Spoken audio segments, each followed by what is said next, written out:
Sit back and enjoy this show with your host, Gypsy Lady Eva and Brother Chris, as we talk with other people within the spiritual community and see what's going on with their own spiritual life. I have a feeling we're not in Kansas anymore. And good day, everybody. This is Brother Chris here and Gypsy Lady Eva.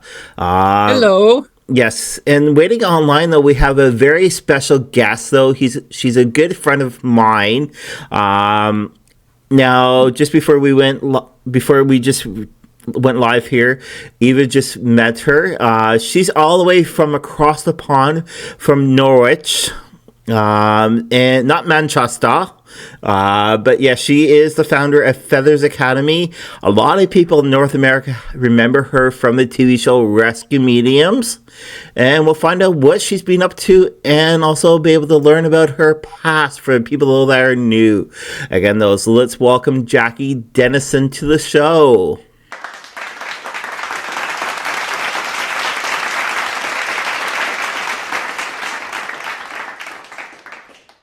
Yeah. Hi, thank you so much for inviting me, and hello, Eva. Hello. So, yes, I'm sorry. There's an eagle standing outside in my yard. Well, that's a special message for you then. Oh, so I mean, just when I'm sorry, I live out in the country. Most of you know that. And I see animals all the time. I did not expect to see an eagle. And what really surprises me, how big that sucker is. I don't think I want to tangle with him. Yes. Well, right now, though, we have Jackie on, and Jackie is the founder of Feathers Academy. So again, the feathers actually do mean things, especially from the eagles. But just before we get started, Jackie, would love to learn about your first experience that you've ever had within the spiritual paranormal world. The first experience I had? Yes. So the first experience I remember was when I was a child, and I was with my friend, and I bent down to stroke a dog, and she said, "What are you doing?" I said, "I'm stroking the dog," and she couldn't see the dog. So my first experience was actually seeing animals. I could see animals. And I was aware of the energy and being able to sort of communicate with them, if you like. You know, I knew the dog wanted to say hello. I was probably about 8 years old at the time. And then a few years passed, and I was waiting for my auntie who lived with us to come home from work. And a man came past, asked me what I was doing, and I knew who he was. And I said, I'm just waiting for, my Auntie Jean to come. And he said, just tell her that George said hello. I said, I will. And off he went up the street, and Jean came, my Auntie Jean came, and I said, George said hello. She said, George? I said, yes. He lives in that house up there. She said, you couldn't have seen George. He died 2 years ago. And so that was my first full apparition, and I've never ever forgotten that one. Sort of stayed with me. Okay. And then as I got a little bit older, I didn't see spirit in the same way, and I don't see spirit like that now. If I'm doing readings, I don't work like that. If I'm doing investigations, I might see them like that, but mainly it's sort of in the mind's eye, which I know you both understand. You said you saw animals. Do you still see animals, or do you still see animals? Yeah. Spirit animals? Yeah, I can do. I can sort of tune into the animals in spirit, and I wonder sometimes whether it's because the animals don't have the same hang-ups that humans have. They're sort of very pure of thought. So is that the reason why they like to pop in and pop out? And the dog that I saw, I believe it was like a little West Highland Terrier, little white dog. And my friend had a dog like that. So was it because I was with my friend that I was able to see it? Very likely. So if I'm doing a reading for someone, very often one of their animals will come through. But again, it's a sudden image that's in my mind's eye, or even like the smell of a horse. You know how you've got a particular smell with a horse, so I can smell the horse's energy, or I can feel maybe a dog that's sat on my feet, so all of a sudden I feel a heaviness on my feet, and it feels sort of a dog shape, if that makes sense. So yeah, I can still connect with them in that way. Okay, let me ask you another animal question. You say you see the spirits, you can connect with them. Have you ever done a reading on an animal? Do you mean as to what the animal's thinking and feeling? Um, yeah, but as you do a reading for people, do you do the same thing? Have you ever done the same thing with animals? Uh, with the owners there, yes, but it's not been like a scheduled thing that I would go and purposely talk Oh, to. I've got a very good friend. Her name is Jackie Weaver, and she is an animal psychic, and that's what she does all the time. She communicates with those dogs still living, and those animals still living. Sorry, and those in spirit. So I have gone to maybe do a reading for someone maybe in their home, or I've been on an investigation in their home, and there has been an animal there who is really wants you to know their story. So the animal will say, and this is an example. I went to a lady's house, and she had a lot of the big American dogs. This is in England, but they're a bit. I can't. Are they American Bull Terrier or something? They're quite a big dog anyway, and she does these.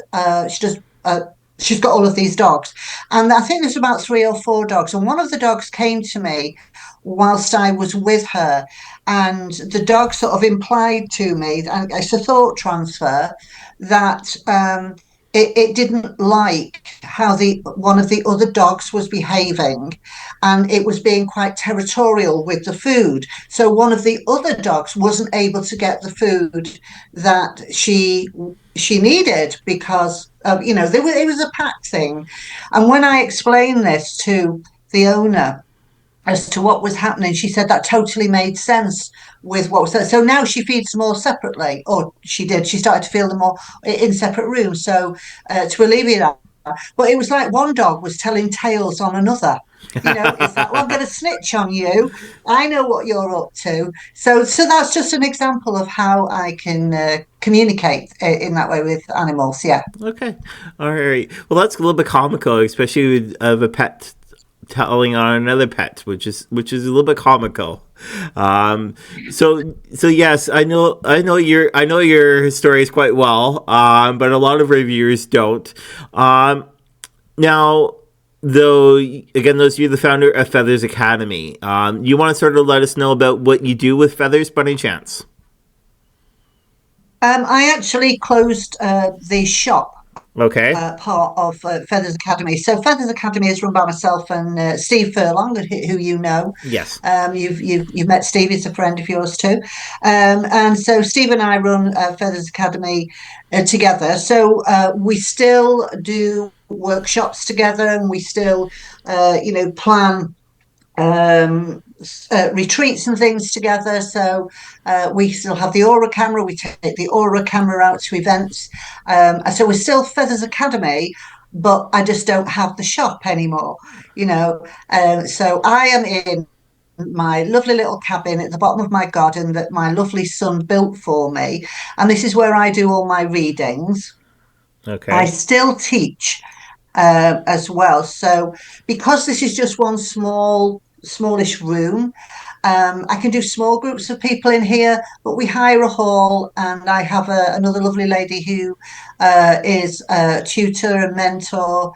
Her name's Julie, and her and I work together with psychic development and spiritual development. I was just curious, what is it? What is your specialty to teach? Or what do you teach what do you teach? What do I teach? Is there a song in there, Eva, somewhere? I'll find it. Let me look. You'll find it. What do I teach? Well, psychic development. So it's an awareness of somebody's psychic ability. So the very first, no matter what level a student is at, if somebody is like already working as a medium and wants to develop, other skills, or wants to, be with other people who are like-minded, it doesn't matter what level you are, whether you're a novice or whether you come in and you already know some things. I always start with grounding. Grounding, how to ground, how to protect, not to keep you safe from spirits, but to ground your own energy so you're connecting with Mother Earth. And then you are recharging your batteries and looking after your own energy. And once you can do that, ground and protect, then you're able to recognize other energy. If you know your own energy, you can recognize other energy. So it's mediumship, but it's also how to meet your spirit guide, how to meditate, how to where all your chakras are, what they're there for, how they work, and how can we be in tune with ourselves in order to maybe help other people. So we do things like tarot cards, oracle cards, pendulum work, psychometry, photographic reading, crystal ball, water scrying, which is great fun. Yes. And anything that anybody wants to develop, really. So if I'm doing one-to-one sessions with people, I like to have a little meeting with them to find out where they're at and why they want to develop their psychic ability and what they want to use it for, because everybody's different, everybody has a different purpose, and so it's important to find out why that person wants to develop. So I know then how I can best serve them. It's pointless me showing somebody how to use a crystal ball if they're never ever going to use a crystal ball, or if they just want to become a healer, So the crystal ball might not be of any use to them, but it really depends on what the individual wants. If it's an individual sort of session. But as a group, I love working with a group of people because you develop the energy. The energy is really lovely, and you can feel that energy. It builds week by week as everybody sort of really connects with each other, So we do a lot of meditation, interpretation of meditation, working with spirit guides, and then workshops and things like past life workshop. We do past lives where you connect with your past life. Yeah, Akashic records, ascended masters, the angelic system. There's lots of different things. Whatever anybody wants to do. We've done tea leaf reading as well. That's a really fun one. I love doing that. But you can coffee read as well. Yeah, anything that's the dregs at the bottom. I drink coffee. Does that count? It's what? Sorry. I said I drink coffee. Does that count?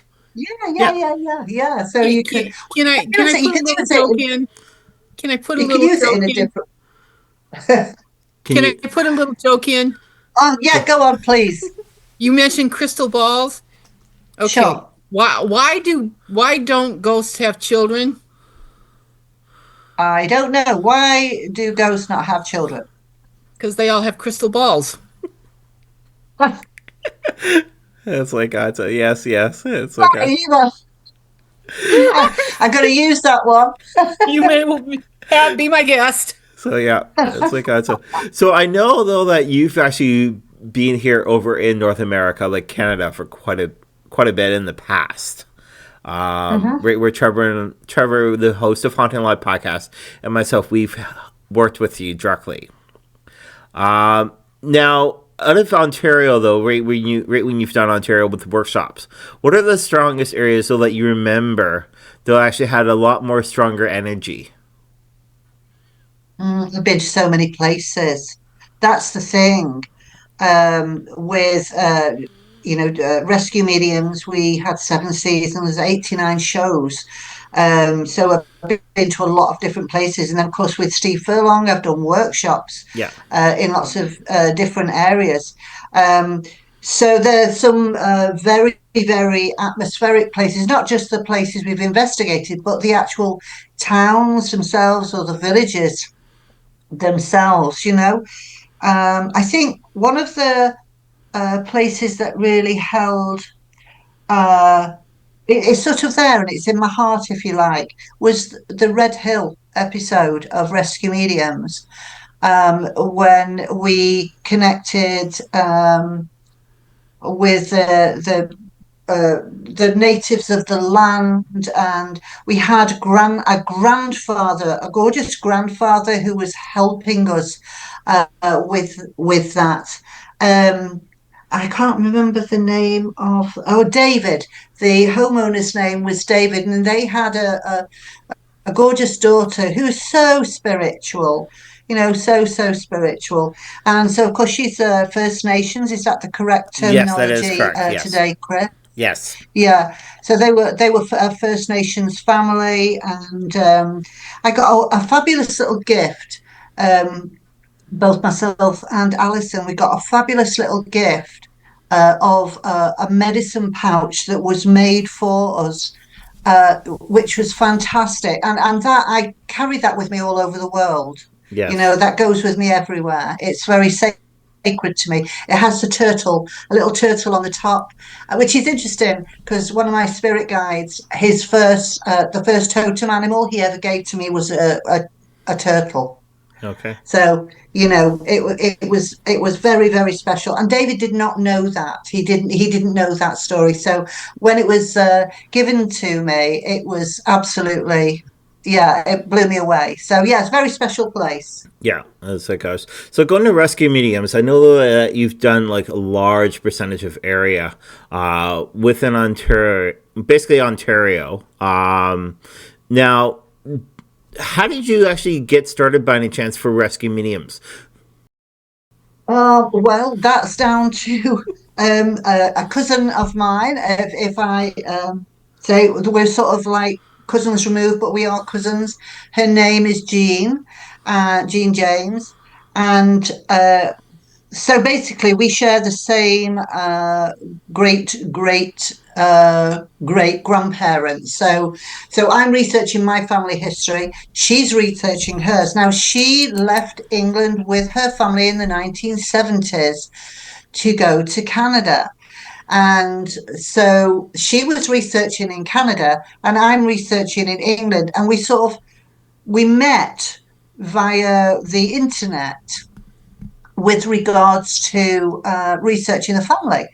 So she found that she said, I'll research, you know, where your family came to, because my great grandfather supposedly left England and went to Canada. He never did. It was his brother who did that, actually.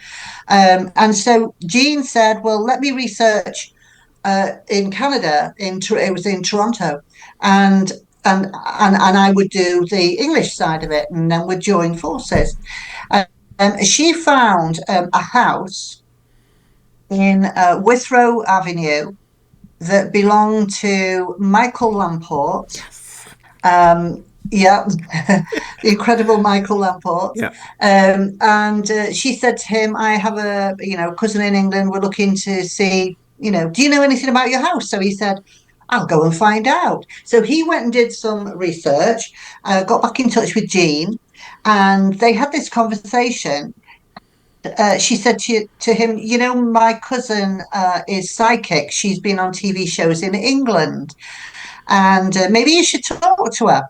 So Michael eventually, after about 6 months, I think, he contacted me along with Gregory Shepherd, and the two of them came over to England to film myself and Christine at the Moon Hotel in Derbyshire. So yeah, they took the demo back to Canada, and W Network said, we love this.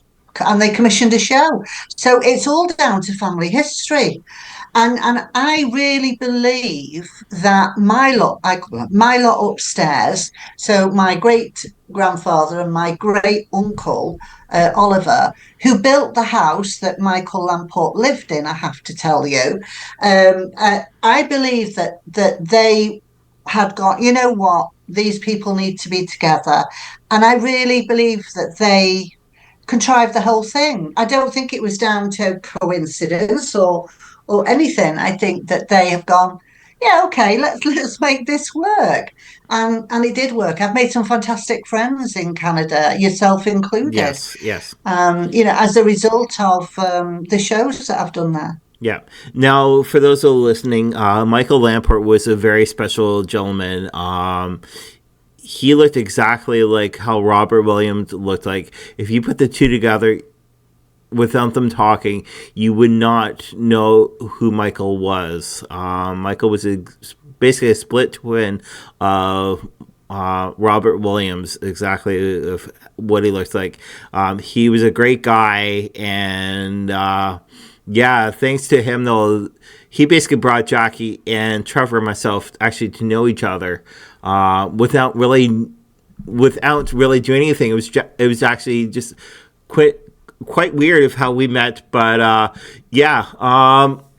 We'll be right back after this quick commercial, and we're going to be talking a little bit more with Jackie of what Jackie's been up to, and see if Eva has any more questions. So yeah, but we'll be right back after this quick commercial break. Hey everyone, check out our merchandise that we have now listed underneath HauntingLivePodcast.com.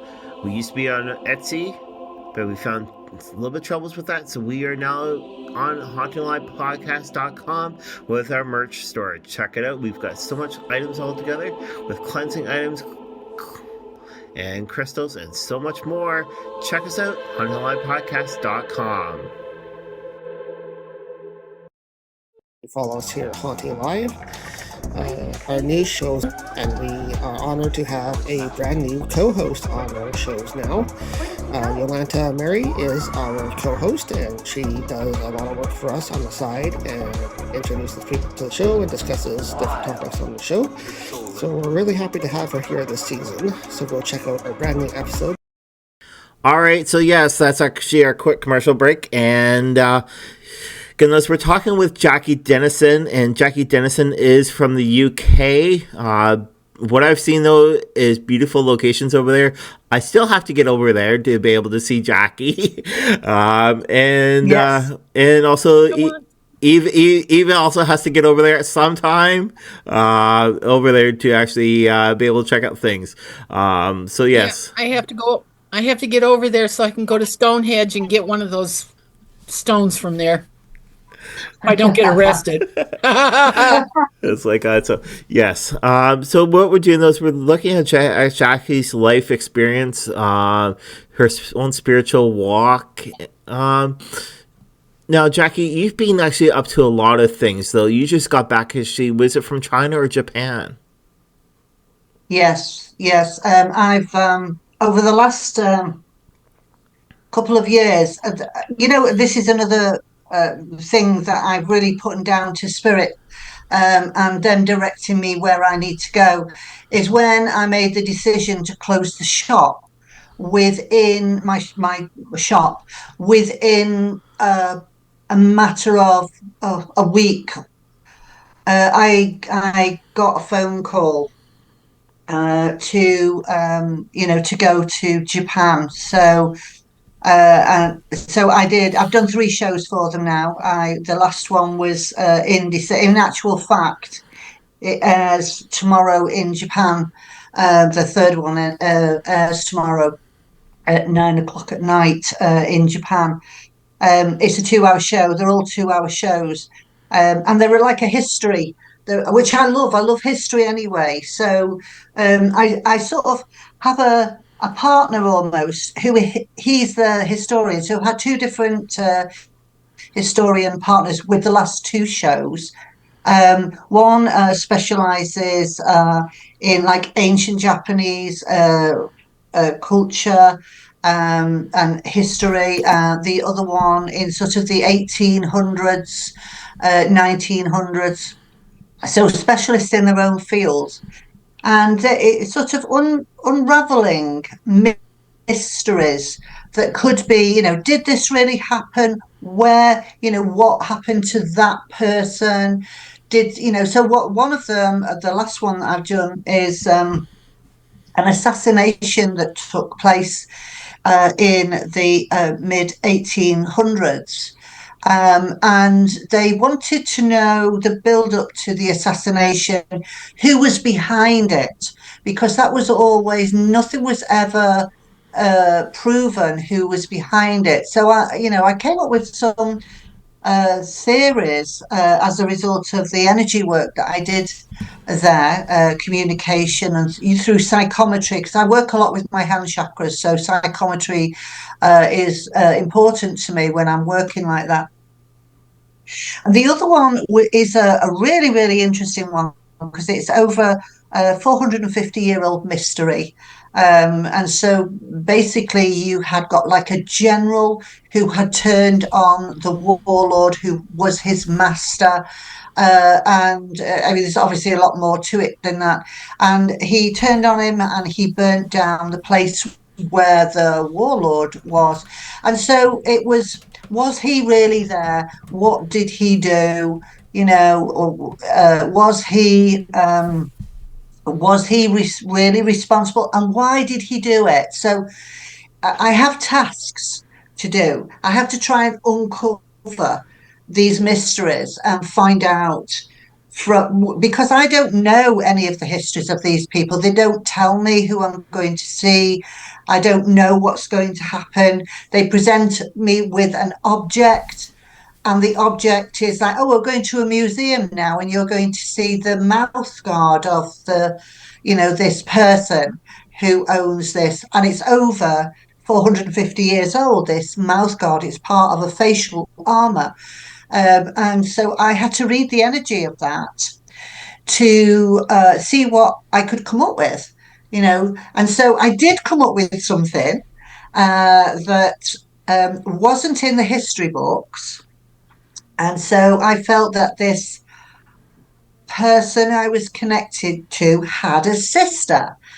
And the historian said, no, he didn't have a sister. The curator of the museum said, no, he didn't have a sister. Anyway, because the historian was then really, really curious about why I'd given this information, because I said she was quite politically connected, which women weren't in those days. You're talking 450 years ago in Japan, in the feudal system. So women were really not involved in that way within politics. So it was quite a big thing to say, but that's what I was feeling. And they went and did some more research, and yeah, they found her. And so it's interesting. I love it when things like that happen, that you don't know. I don't speak Japanese, so I can't read any of the history books. I don't know where I'm going or who I'm going to be looking at. So it's just a really interesting thing. I love working like that. The last one that I did, which aired in, I think it aired in March, or was it November? No, it aired in March last year, I think. I had to connect with a warrior, and they let me hold his sword. And he's something of a hero. His name is Toshizo, and he's a hero. And so I held his sword, obviously with gloves on, and the face mask as well. I held his sword, and as I'm holding his sword, I really had a feeling of his presence with me. And I said, I'm being told you have a lock of his hair. And I said this to the lady who was the curator of the museum, and he is a family member. So she is a descendant of his sister. So I think there's 5 generations going back. And she looked at me and she just put her hand to her mouth and she was like, oh my God, how did you know that? And I said, well, I'm being told you have a lock of his hair. And she said, no one knows that. And she had a lock of his hair in her safe that she'd had there for, I don't know how long it'd been passed down. And the historian, who is a friend of hers, said, I've known you for over 40 years and you've never told me Yes. about that. And he has written 8 books on this chap and the order, if you like, that he was belonged to at that time period. So he's an expert in that time period. So anyway, at the end of the show, we were able to see the lock of hair, which was amazing to be able to see that lock of hair. It was incredible. So yeah, so I love working in Japan. It's a beautiful country, and the people there are so lovely. Yeah. So Eva, it looks like you have a question, or You say you do psychometry and different things that you've done with it. Have you ever worked with the police on anything? I have, yes. I've worked with the police in Canada, also in England, but I do have to say, whatever a psychic gives to the police, they will not act on the information that you are given unless there are more. Let's just say 10 people who are all psychic and in different parts of the country, all have similar things, like they have a dream or they have a meditation or they just have a feeling that they're connecting to someone, and they all give similar information to the police, and the police will act on that, but they will not say that this has come from a psychic, because they have to, they have to work with hard evidence, and you can't unless you've got something there in your mind, and you can prove that, which is why I like to work with historians and researchers, because I'm a stickler for proof. So if I can get the proof afterwards, then that's terrific. So yes, I have worked with the police, and but it is all sort of hush hush kind of thing. So I wouldn't be able to comment on any one particular case. Oh, that's interesting because I have also worked with the police. That's why I asked. And Yeah. How did you find working with the police? actually, I had very good response. In fact, I worked with one particular department in the Detroit area when I was actually living there. And Yeah. you're right. They don't really like to discuss working with a psychic or psycho. I can never keep that straight. And I was just, my official title would have been consultant. That's it. But Yeah. I've always had good response working with the police. I've always had good relationships in doing that sort of stuff. And Yeah. you're right. They don't like to say, "Oh yeah, we brought in a psychic," but Yeah. they will call me. In fact, the one case that I had been working or had been called in on, I just couldn't grab the information.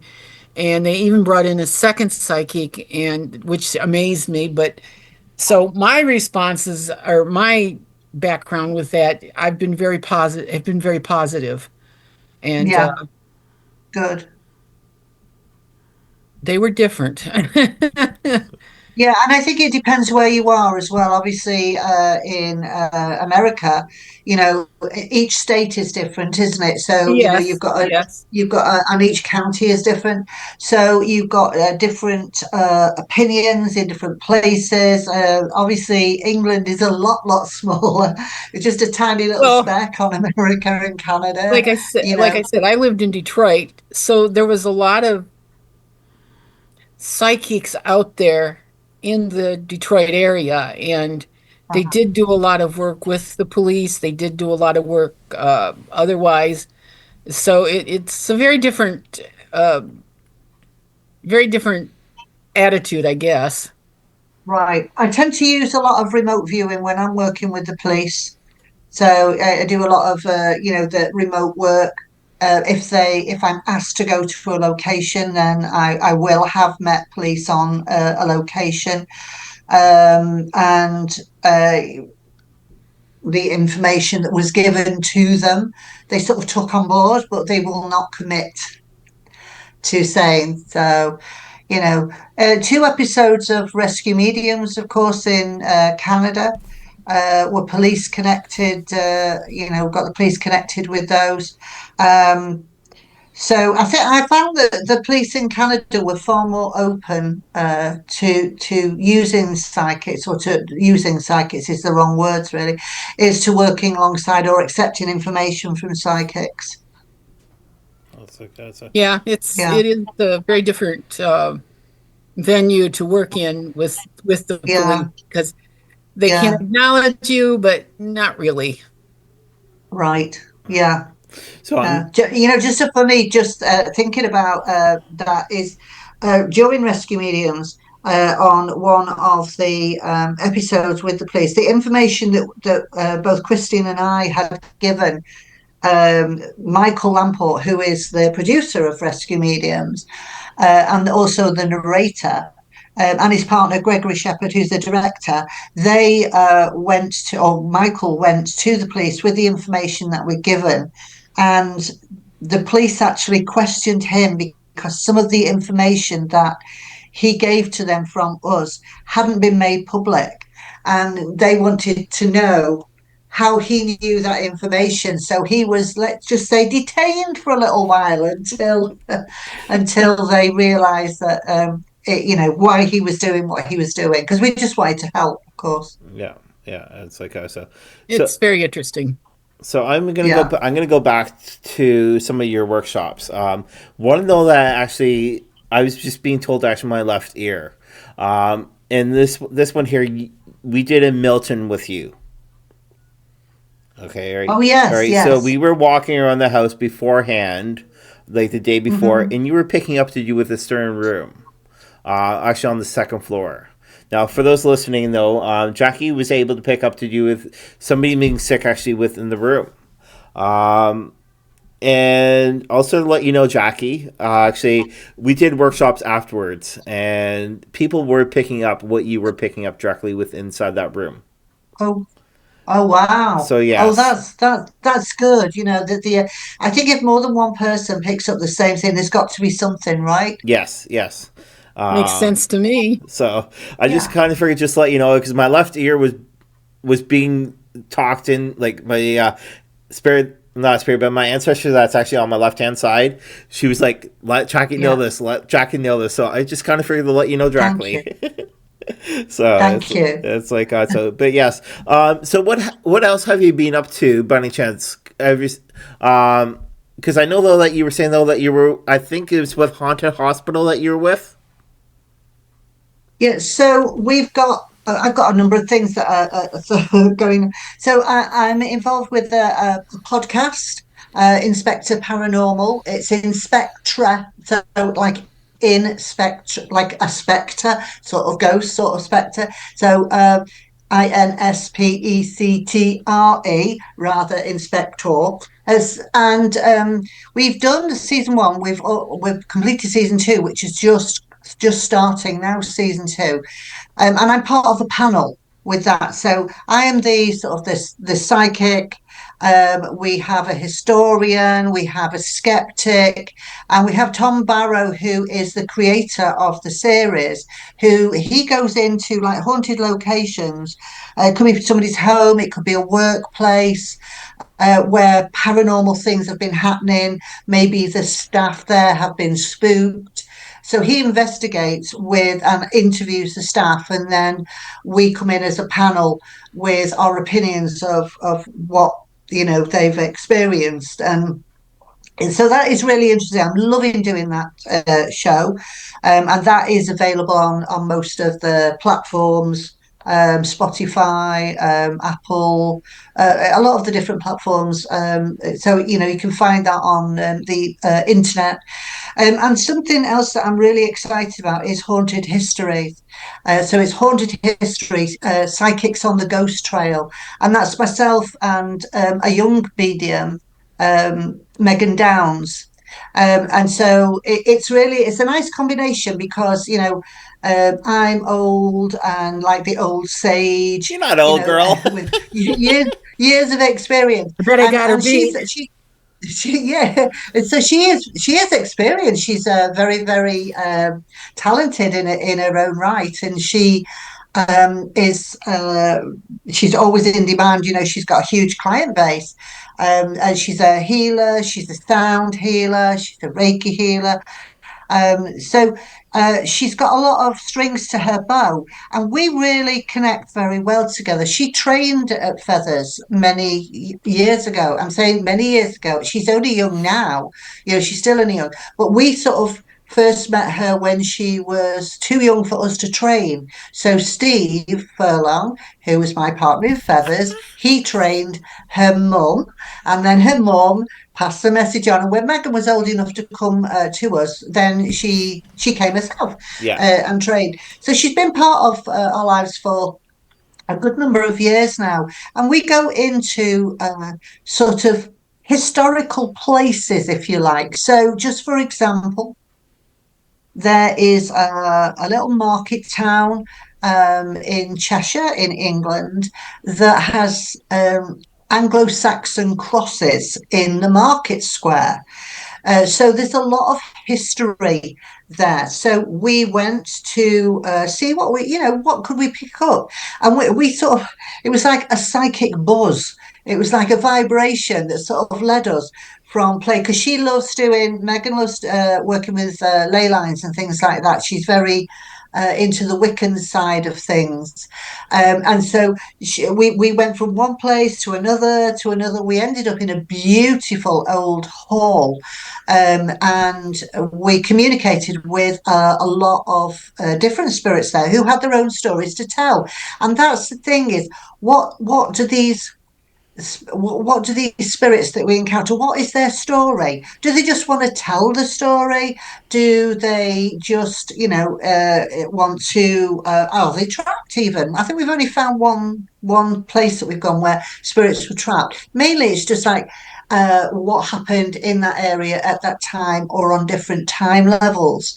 And most of that is not in the history book. So therefore we have a researcher who goes away, does the research, and tries to unravel the stories that we've uncovered as we go along. So and that's what I like. I love to have the research afterwards, when we go, oh yes, when we saw Billy Joe on the top of the stairs, and he said there is he died in whatever 1872 of measles. And then the researcher goes away and finds out, oh yeah, actually this person did die of measles, and he did die in that year, and that is the area he lived at the time. So it's just unraveling people's stories. So it's really interesting. So it's historical places like Roman Chester. So we went to Chester, which has got a Roman amphitheatre there. There's a lot of Roman artifacts there. So we're uncovering stories that then has to be researched. So it's a great formula, and we love it. And then we sit and have a chat about the research afterwards. So we've done 4 so far that we launch tomorrow. And so so we're going to be doing 1 a week, and we start filming again very shortly. That's cool. That is available, by the way, on veryparanormal.com. Okay. So that will be available with the link straight to Haunted History's website, and to our YouTube channel. Yeah. So, Eva, anything? Yes, I was going to ask you. You live in England. Yes. And you just mentioned the Roman whatever arenas. Yes. That you have there in England. So your country has a lot more history than our country. I mean, it's going back centuries. So my question to you is, as you go through your daily life in England, do you ever, so no, I'm trying to think how to put this. Do you pick up on this on the psychic vibrations that go back in? I mean, is it intrusive or do you just kind of ignore it? Do you, how does it work with you? I'm just curious. I clock on and clock off. So Ah, I go, yeah, okay, I'm open for business now. No, I'm not open for business. Don't leave me alone. So I think you have to, because this is what I do all the time. Because I do readings for people, and uh, we do tutorials, as we said, past life regression, and so I have to be able to live my human life as well. And so yeah. I do clock off. But when I go to places that I know or I can feel something there, then I'm aware of them being there. So if I don't want to be disturbed, I literally, it's almost like I hang the sign over going, do not disturb, private time, unless, somebody needs help. But I've slept in some very haunted places that ghost hunts have been, so you've got ghost hunters who have been there, they've done paranormal uh, uh, events there. And I'm, well, how did you sleep in that room? Well, I just put a notice out saying, do not disturb, and got my spirit guide to stand by my spiritual doorway and not let anybody in because I need to have my beauty sleep, you know. Yes, yes. Well, I So, tried the beauty. a couple, Go ahead. go on, sorry. I was just gonna say No, I go on. tried the beauty sleep too. It didn't work. my Sorry. mum's got a great thing, my mum is 92 and she'll get the cream out in the morning to put on her face and she'll say, this cream isn't working, wrinkles are still there.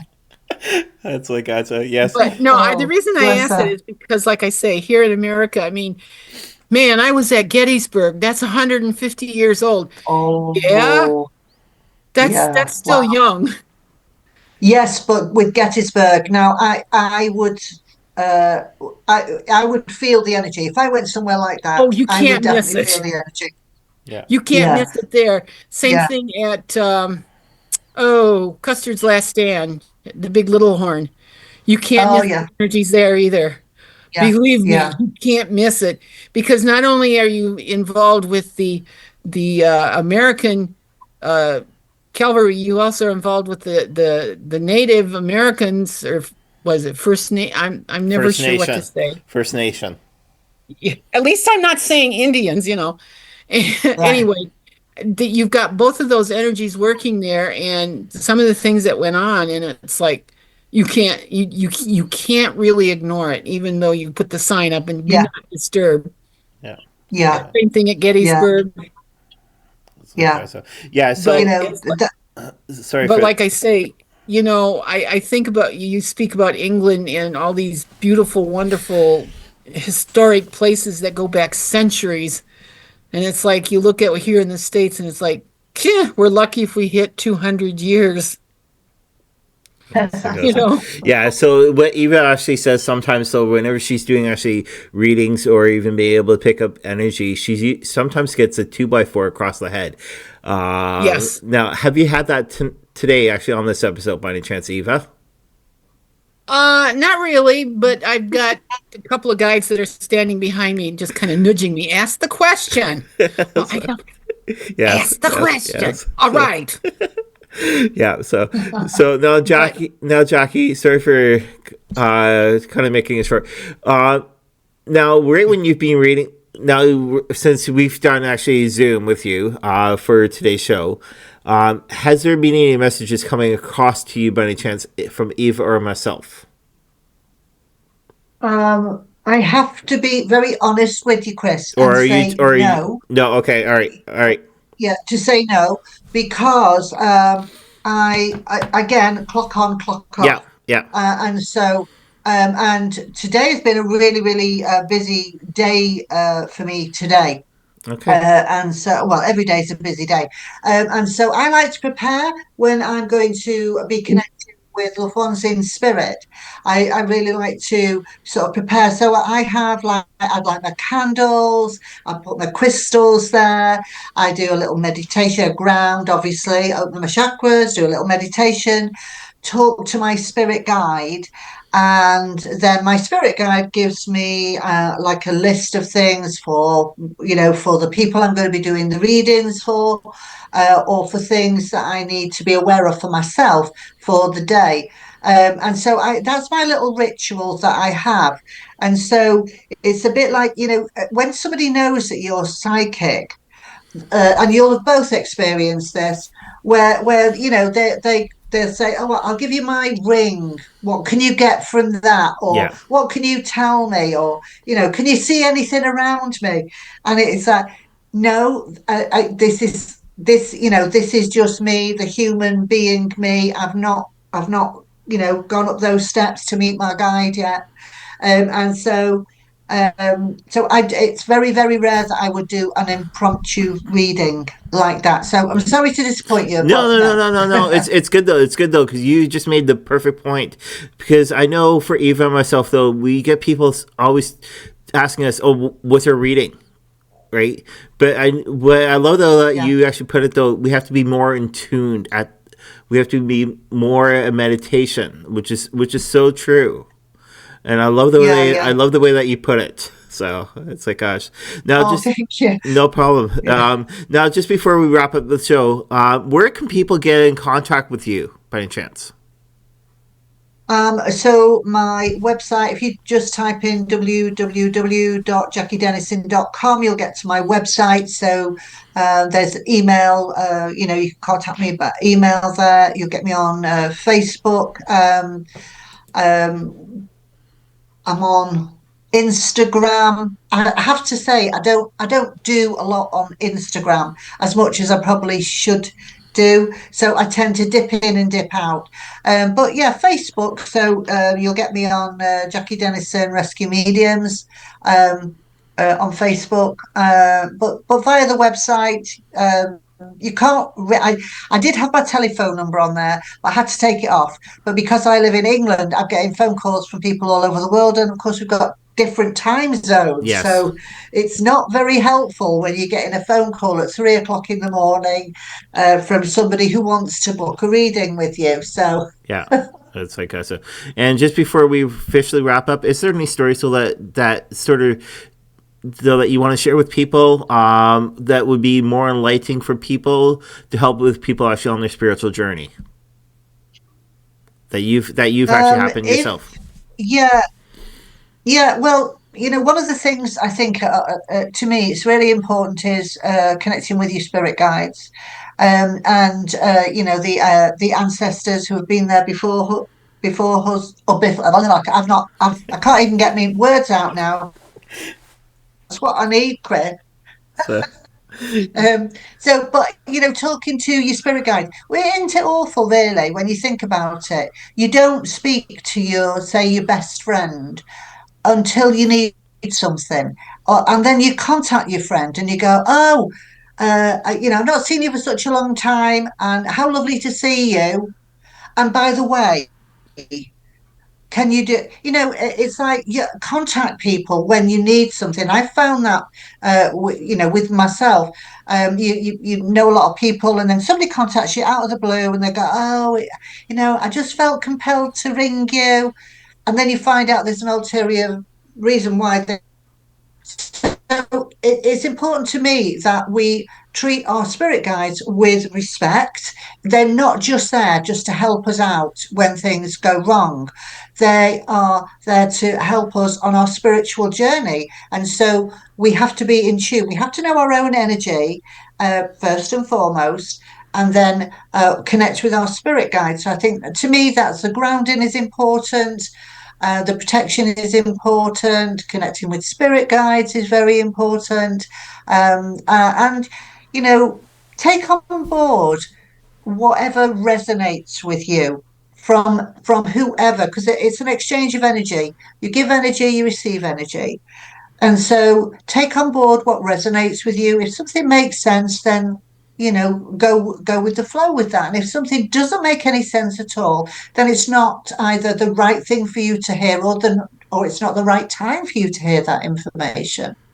Yes. So knowledge is a wonderful thing. Yep, so true, and that's where we'll close off the show today. We do say thank you very much to Jackie Dennison for being actually on the show. Thank you. With Gypsy, Lady Eva, and myself, though. Again, though, so if you guys want to be able to find more information, please contact Jackie through the internet, and that's actually at jackiedennison.com. Very lovely lady, one of my good friends.